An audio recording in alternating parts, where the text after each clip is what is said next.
Alright, good. We live. Alright, we are live up in Altadena. I'm with Altadena resident Nick, and we're about to go up in the sky.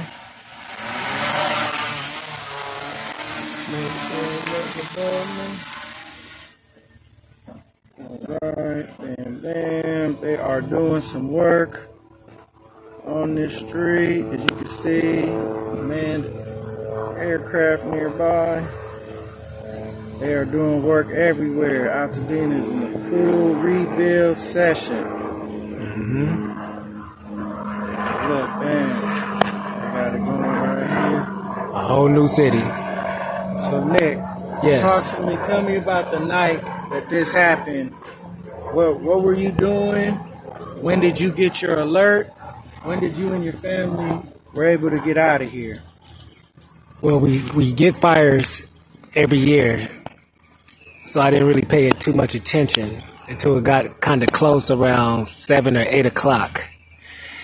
So I warned the people, my girlfriend, to take the kids, because they got kind of close, out of the city, well, out of the house just in case. So she and them packed up and they went to her sister's house. And about what time was that you guys did that? That was around 8 o'clock. So you guys got out kind of early then. Well, they did, yes. They did. So I stayed a little longer. I kid you not, I went back to sleep until I received a banging on my front door. A friend of mine named Eric was knocking on the door. He told me I had to evacuate. So when I come out this time, I saw... What time was that? This is around 2 o'clock. 2 in the morning. Were you sleeping? Or were you Yes, up? I was sleeping in. I was asleep. Ooh, boy. So around 2 in the morning, and I looked outside and I saw how close they were. Then I saw that my neighborhood was burning down at that moment. So when you seen the fire, how far was it? Where was it at? So this at the time when he woke me up, this when it was a block away. This was a block away. It was black smoke it was just black smoke and you just see houses on fire. I actually saw my neighborhood on fire. So my brother was living with me at the time. So we packed up. I told him to pack the dogs up in one of the trucks, and I took a couple of dogs with me in my car. We packed up and we went down to the parking lot. Which part you guys went down to come out to? We went down to Brookside. We left the area. And the Brookside parking lot was packed with cars. Was it? Yes, it was very packed with cars. A lot of people evacuated and escaped to the park. And as the night went on, I guess people had places to go. Cars started eventually leaving. By the third day, the parking lot was just a couple of cars left, just about 10 cars left. But before then, the parking lot was packed. And did you guys ever go to the Rose Bowl? Because I know a lot of people ended up at the Rose Bowl. No, we didn't go to the Rose Bowl. We just stayed at Brookside Park. So when did you find out that you lost your ADU/music studio? So I received a phone call that night. Well, the following morning I received a phone call that it was gone. So I tried to make my way up. It was kind of blocked off, but I was born and raised in the city, so I maneuver, took many detours to get around. The barricades, the fallen telephone poles, the burning trees. And I made my way back and I saw that I was fortunate that the house was still here. But my garage/studio, that was gone. And the neighborhood was gone that I grew up in. Most of my friends' houses that I was raised in as a kid, their houses were gone. But I was fortunate to have my house still. And so how many people do you think that lost their homes? If I was to do a count, it doesn't have to be a direct count, but like just probably over 20 people. Just everybody. Yeah, only like almost everybody's house I knew growing up, or I've been to the house as a kid, or a family member's house. All of their houses is gone. It's only my house is still standing. My neighbor directly across the street house is still standing. So on the whole block, it was only 2 houses left. On my actual block, a total of the actual block, 7 houses. but they spread it out. That's a long block. Yeah, it's a not long a regular block. Yeah, it's a long block. So my house in my area, my area, probably 3 houses still standing. If you go down the street, 2 houses. So probably about around 5 houses. 5 houses total. Okay, so after that day, when you guys had to, what was your living situation after that? Like, what were you doing? Were you in a hotel, Airbnb? How Yes. did that work? So it took a couple of days for my insurance to kick in. So we lived in the car. My brother, he stayed and hit the truck. I stayed in my car with the dogs. We stayed just 3 days. My insurance kicked in, and I was able to get a hotel. So then we got a hotel room, and we stayed in that hotel room for about 2 months. So my family stayed with her sister for a month, and then they was able to come back with me for a month. So I lived a month in a hotel with my family. My insurance company kind of forced us out of the hotel back into the house. But fortunately, the house was cleaned first before we moved in. Wait, so how long before you came back to the house? I want to say, no, that's correction. I want to say about 4 months. 4 months. 4 Okay. months. So, but it looked like a bomb hit my area. All you see is damaged houses, chimneys, burned up cars. Just a terrible sight. Street lights wasn't coming on at night. It's pitch black, dark. Coyotes roaming. Just a total different city. So how has it been now that you're back at the house and you got your family back here, but your whole block is empty, but there's a lot of building going on around here, as we can see on the stream. Yes, there's a lot of rebuilding still. There's a lot of rebuilding every day, Monday through Saturday. Every day, it's less what it was at first. Because I didn't mention, before the major construction, there was the National Guard here. Wouldn't allow anybody up here for a week or two. So that was a weird sight to see. Actual National Guard and Army trucks, Army Reserve, and police everywhere, highway patrol everywhere. That was hard to see. And then after that, there was a lot of construction trucks where you could non-stop, where you can barely move, like go through traffic. But after that, now it's a lot of rebuilding. It took a lot to get used to, but it's better than what it was. No complaints. You're happy to see people, rebuilding and stuff? Yes, a lot of people's rebuilding. Not too many, nobody have really moved back in yet in the new built houses, but eventually, I guess, within several months, they'll be back. So how do you feel about a lot of people building really big houses and basically these McMansions? What do you think about that? One thing people don't understand is the equity will go up. That's a good thing. But also, once the equity goes up, they'll reassess the property. That means the property taxes will go up, and they will jump up a lot. So a lot of people not aware of these taxes that will jump up. A lot of people probably might not be prepared for that. So a lot of people might lose their houses through that way, through property taxes. A couple people might survive through the ADUs because they're rebuilding ADUs, but not too many people want to move up here with all this new construction yet to rent. So it's just, I don't know. I have a feeling I might have a lot of new neighbors, to be honest with you. Yeah, no, I agree with that. So nowadays, what are you and your family doing, just to kind of get, make things more normal for your kids and everything? Are you guys still doing like the same things? Are you guys doing new things in the neighborhood? It's not much of a neighborhood. Right. Well, the good thing about Altadena is we got our son in the program playing Little League baseball. So he's in the first to third program, summer camp?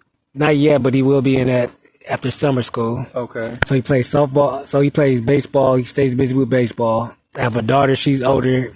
She's in high school. She graduated high school. She stayed busy with travel ball and her softball at her school. So the kids stay busy.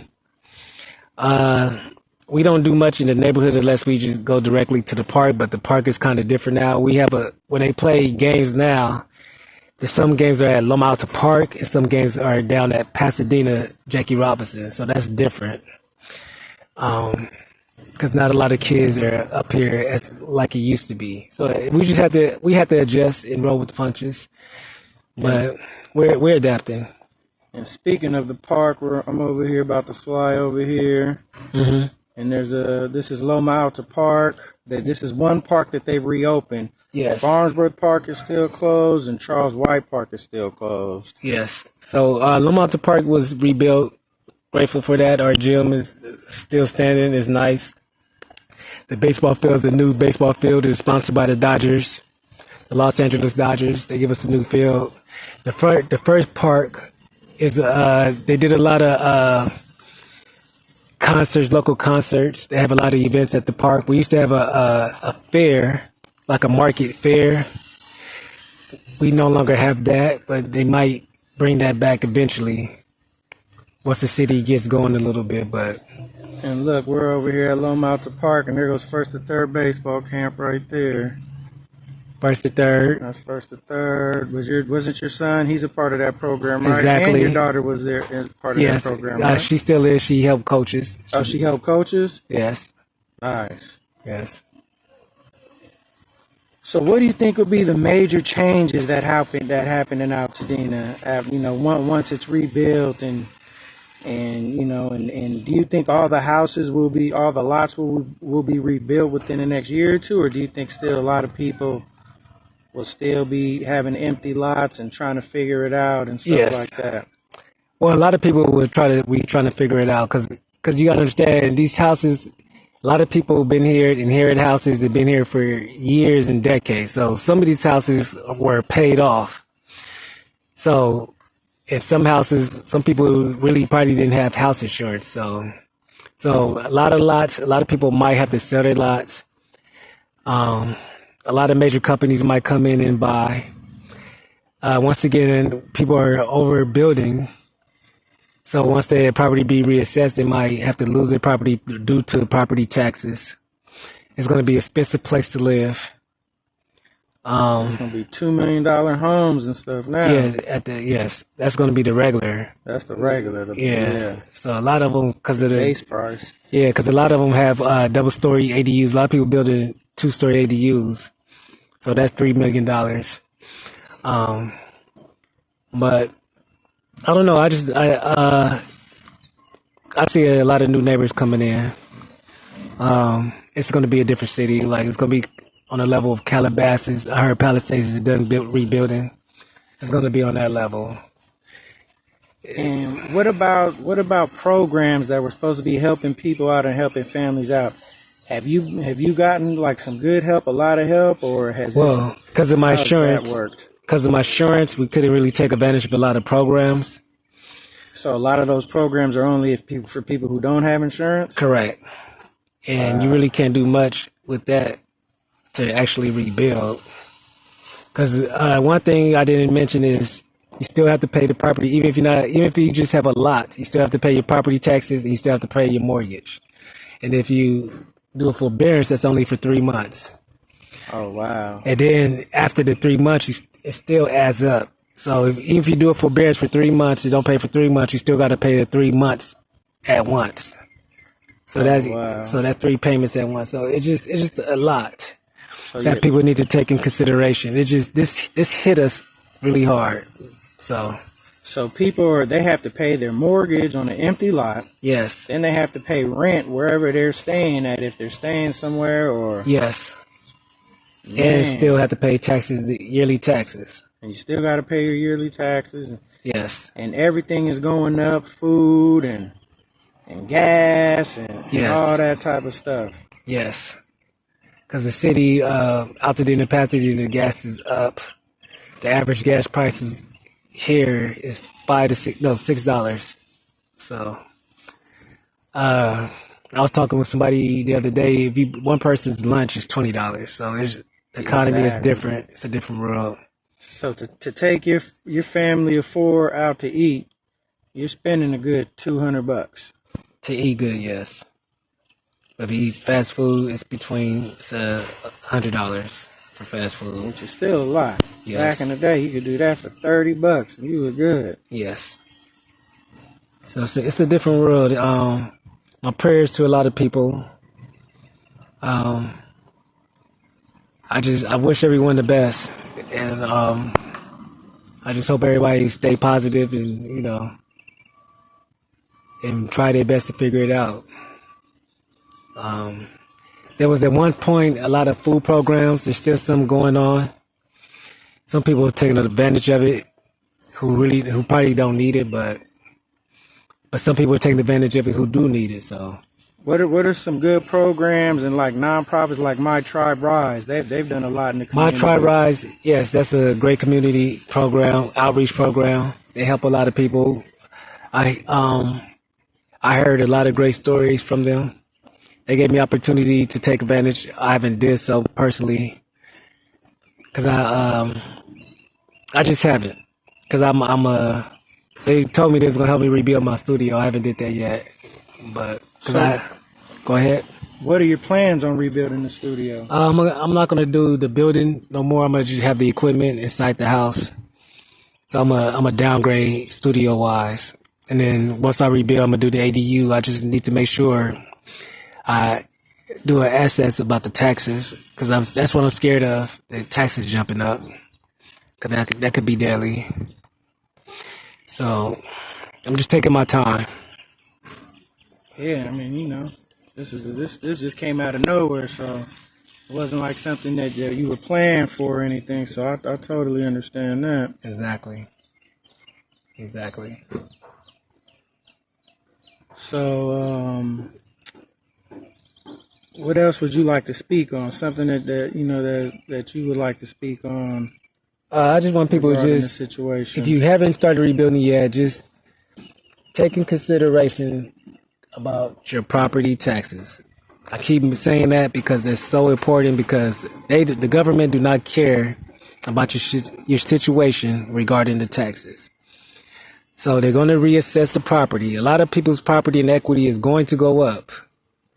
So the property taxes will jump up. So just take your time with it. But if you can build an ADU, I recommend go ahead and do it. But make sure you check the comps to make sure people are looking to lease and rent at this moment, at this time. A lot of people are not looking to move up here yet. My neighbor has a house. He's renting out his houses, and nobody been up for his houses are still standing. Well, he's around the corner. Both houses are still standing, and he haven't been able to rent out neither one of them for at least over a year now.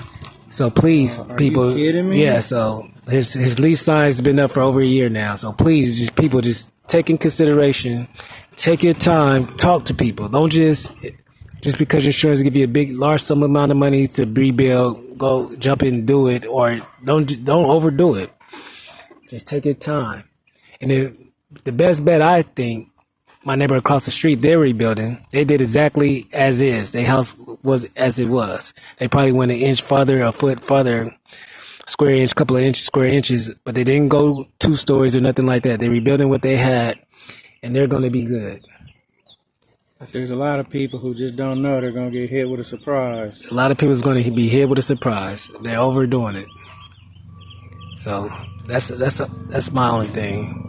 But take your time and you got to speak with people. Don't just try to go with the Joneses. Everybody got a new house, and don't do that, because everybody that has a new house, they're gonna really have a new house, Right. and they're not gonna be able to move into the house they built. They're gonna have a new house. So people, just take your time. Do the right thing. Take your time. All right. Well, that was neighbor Nick. And we just did episode 1 of the series, Altadena Residents Rebuilding. And I'm coming back to land. I hope you enjoyed it. And I will get at you guys at the next one. Appreciate you, Nick.